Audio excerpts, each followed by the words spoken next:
Hey there, quick note before we dive in. What you're watching right now is a lesson from one of my courses that I've decided to release completely for free here on YouTube so you don't have to pay a dime. So instead of asking you to buy my course, if you want to show your appreciation, here's a couple of things that you can do. Like this video, share this video, subscribe to my channel. These small actions tell YouTube to share my content with more people, which is a huge help. Also, feel free to check out my recommended equipment links in the description below. If you do purchase equipment from these links, I do get a small commission at no extra cost to you whatsoever. Or if you want to, you can leave me a super thanks or even just hit play on one of my playlists. I know it sounds silly, but if you just hit play on one of my playlists and let it play in the background, even if you're not paying attention, it tells YouTube, hey, people are watching these videos. I'm going to push it out to more people. So even if you just want to do that, I would love it. I would appreciate it so much. And then lastly, if you're looking for more personalized help, I do offer private coaching that you can find in the description of this video. Either way, I really appreciate you, whether you choose to do one of these things or not. Just by simply watching this video, it means a lot to me. Thank you so much.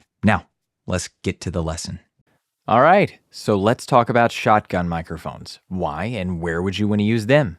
If you're interested in what shotgun microphones I recommend, don't forget to check out my recommended equipment link where you can find all of that information and more. Let's cover some pros and cons.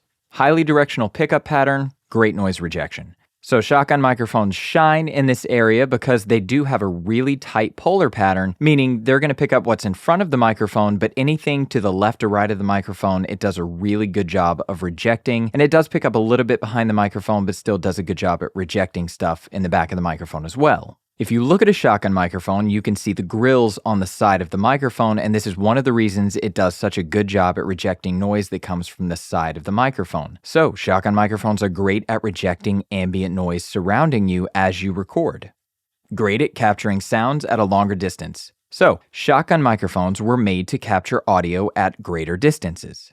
They were made for on-set work, so if you were in a film or a TV show, you're going to see actors doing a scene, and you're going to see the boom operator holding a shotgun microphone over those actors, in a lot of cases, capturing the audio. Shotgun microphones are great in a lot of these scenarios because they were made to capture audio at a greater distance, so you don't have to have the microphone right up on the actors as they speak.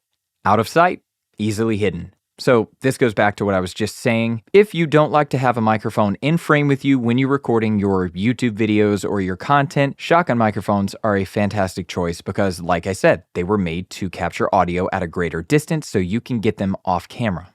Cons: highly directional, not as forgiving. So I know I just had this in the pros, but it's also a con. Because it's such a highly directional microphone, it's less forgiving to you moving a little off to the left or right of the microphone as you speak. So with shotgun microphones, you definitely want to be aware of where you are sitting when you start recording, and you don't want to move too much. Can be fatiguing to the ear over time.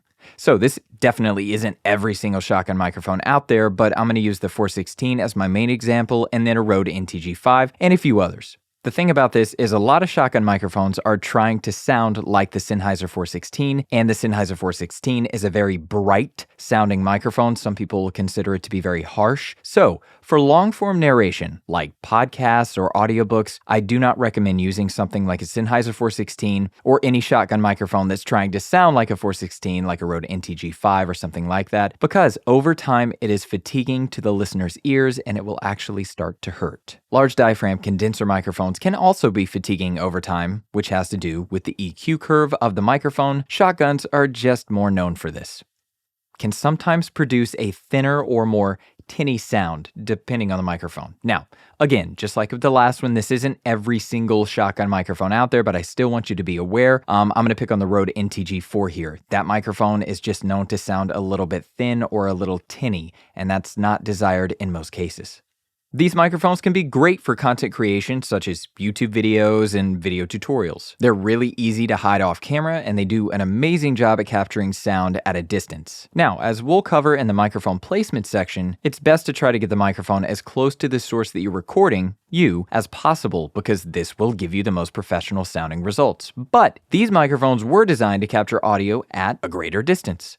Now, I wouldn't recommend these for podcasting or something like that for a few different reasons, one of them being the subject needs to stay relatively still while recording as to not move out of focus from this microphone's super tight pickup pattern, and most people don't want to feel trapped in a box, especially when they're on a podcast and they want everything to sound as natural as possible, and feeling like you're trapped in a box where you can't move makes you deliver everything in a way less natural sounding type of way. Shotguns, especially shotguns like the 416, can be fatiguing to the listener's ears over long periods of time, which is another reason I'd not use them for long-form content like podcasting or audiobooks, unless you go in with EQ during post-production and tame all of that harshness, which is something that we will cover during the EQ section a little later on in this course.